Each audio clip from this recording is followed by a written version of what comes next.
Good morning, Brotherhood. Cold 28 degrees here. I went out and got Miss Linda going, cranked the car this morning about 15 to 6. Got her, want her to be good and toasty and warm, so hope everybody's having a great morning. I'm warm, look at there. That thing right there is awesome, boys, it is awesome. So, what we're gonna do today, this morning, is, of course, you know, it's Monday morning inspirational. I hope it's inspirational, y'all. If not, then I'm gonna have to step my game up. I hope everybody is safe this morning, driving to work, you know, all that good stuff. And all you boys working outside, I know how it is. All right, so the title of this is from my pastor, and it's called Thanks/Giving. Thanks and giving. And it's about giving. It's about giving your time, giving money, sometimes if you got it.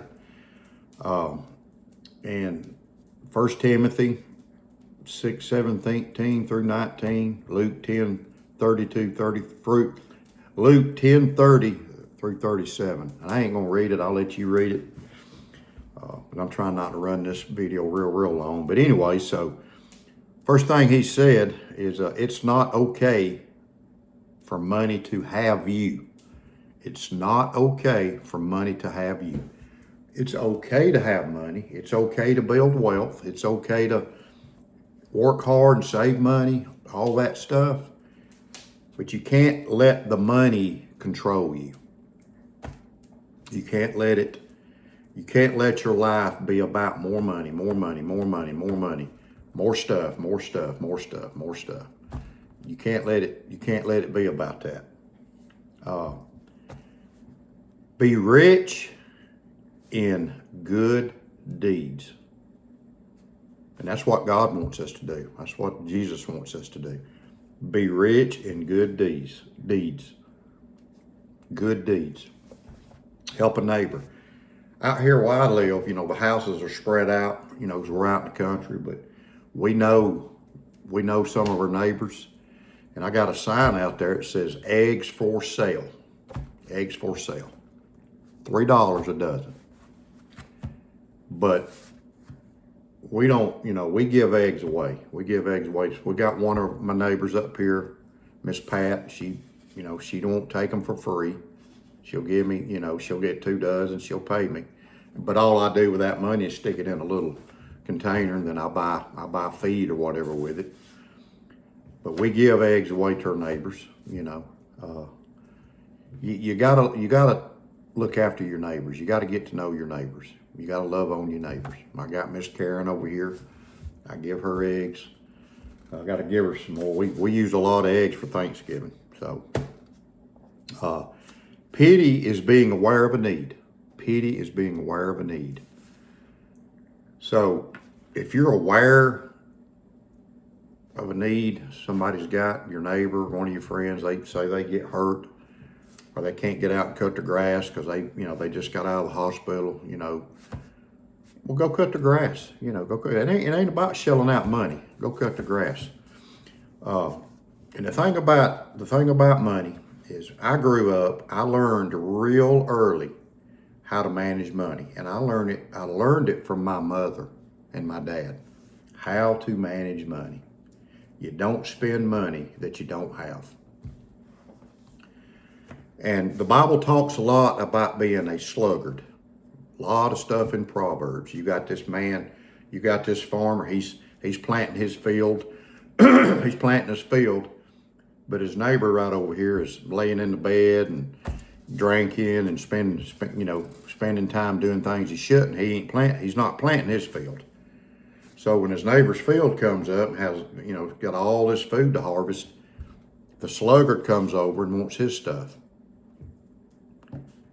That's the way our culture is now. You got somebody that they know their house payment is due, or they know their car payment is due, or they need a new roof on their house. They need a new roof on their house, or a new air conditioning unit, and they're expensive.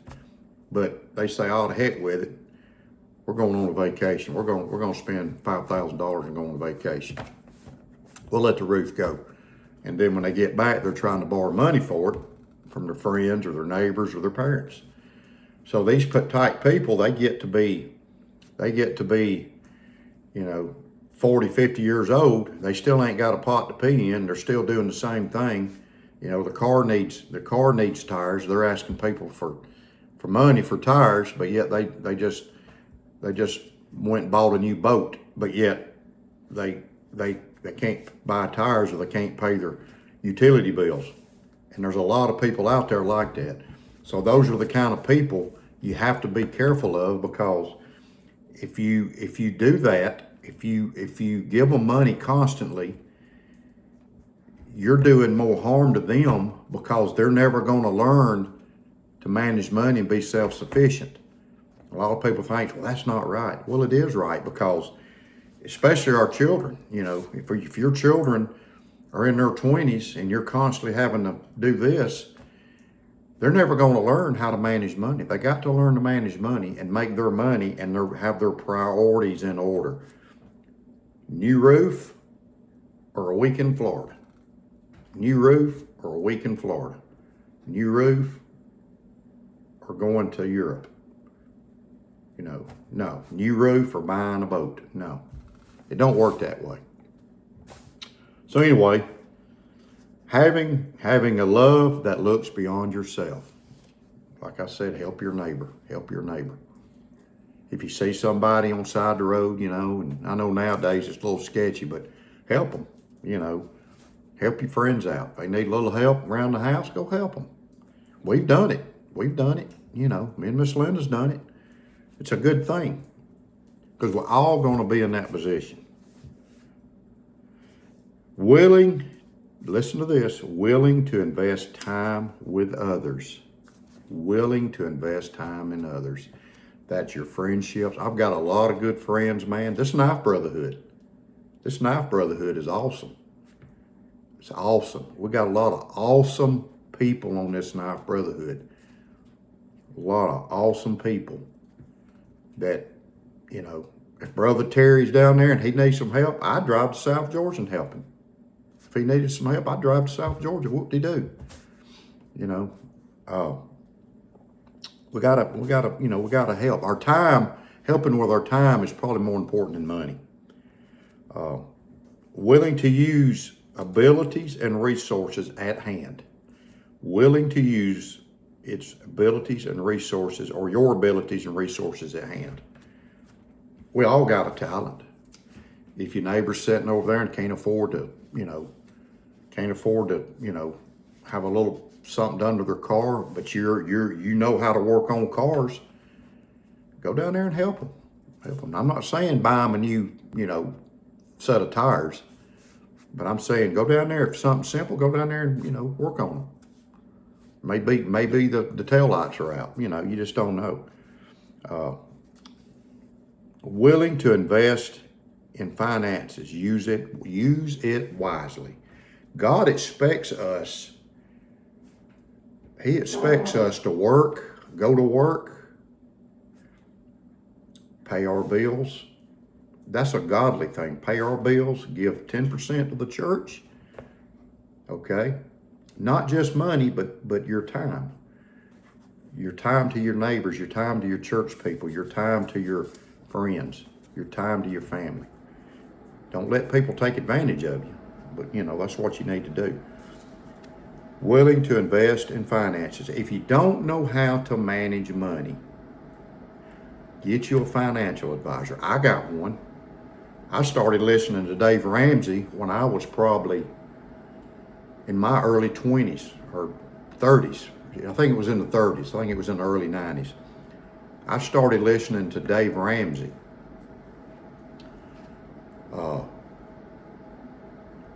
My financial advisor told me, don't spend money to look rich. Don't spend money to look rich. And that resonated with me. Dave Ramsey said, don't be a 10-cent millionaire. Don't be a 10-cent millionaire. Manage your money, manage your time with other people, help your neighbors. Even if it's just going over there and talking to them, going over there knowing you're here for them, going over there and talking to them, have a conversation with them. You know, we got people now. When I was growing up, we lived on, we didn't live in a subdivision, we just lived on the road, but we had some neighbors, we had neighbors. Well, my mom and daddy knew all the neighbors. We knew all the neighbors, even the ones that lived on down the road, we knew them. My mom and daddy knew them. Now, you got neighbors real close to you, you got this, 200 by 200 yard, but you don't even know your neighbors. I don't understand that. When I've lived in a subdivision, we knew our neighbors. We talked to our neighbors. You got to talk to your neighbors. You got to talk to your people. God expects that, okay? God expects that. And here's the last quote that my preacher made. And this right here is the main part. I like that fire, y'all. Whew. Boys, it is warm in here. True riches are people. True riches are people. And I encourage y'all to jot that down somewhere in a notebook or in your Bible or whatever. If you got something you use as a notebook daily, write that down. Remember that. Put it in your phone. True riches are people. This knife brotherhood. I've been enriched by it, not by money. And I'm fixing to show you how generous these guys and females, these women are. True riches are people. True riches are people. Remember that. You'll get further in life. You'll be enriched by people. Yeah, we got people we're not crazy about. I've got a couple relatives I don't want to be around because I know how they are. They're manipulators and they don't do good stuff. So I distance myself.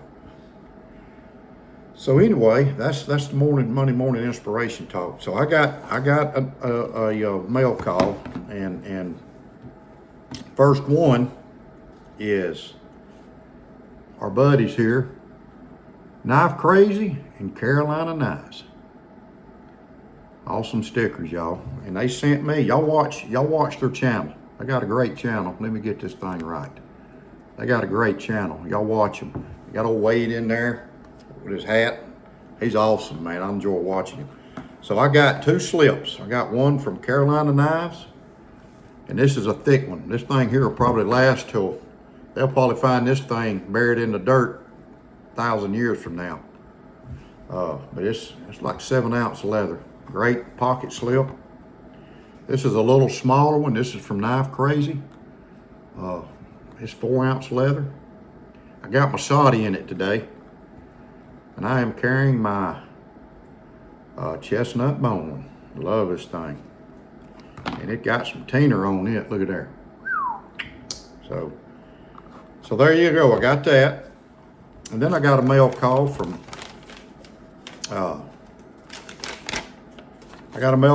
Big Jim. Big Jim's he's a new YouTuber. Barlow Brigade.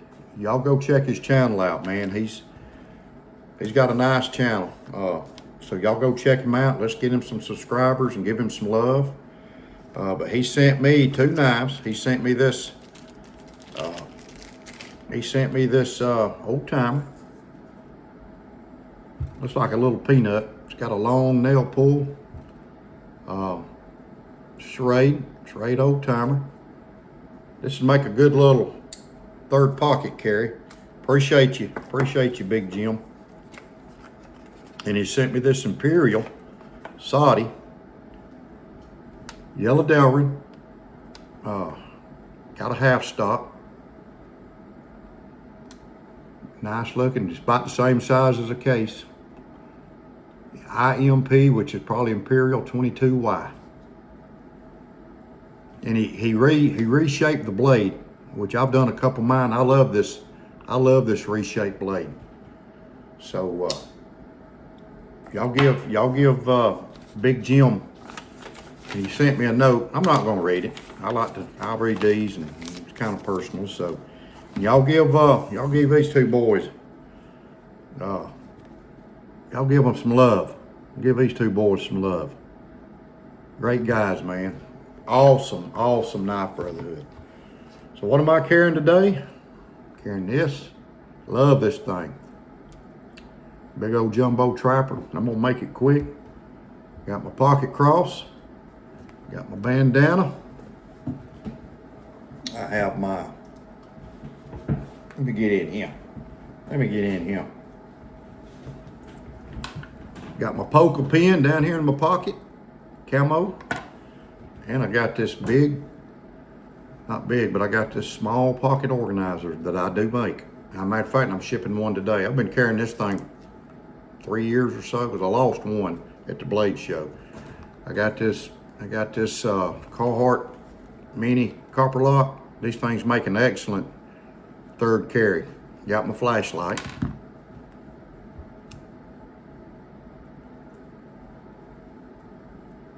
Whoops, there we go. Man needs fire and man needs a light. Always have your flashlight on you, brothers. You'd be surprised. Got my bandana. Got my Timex. Love my Timexes. So anyway, Georgia Adventure, and I'm done. Hope y'all have a great day. I'm gonna sit by the fire a little bit more, and I gotta get out to the leather shop and gotta go to the post office. Y'all have a great day, and God bless you. Y'all be safe out there.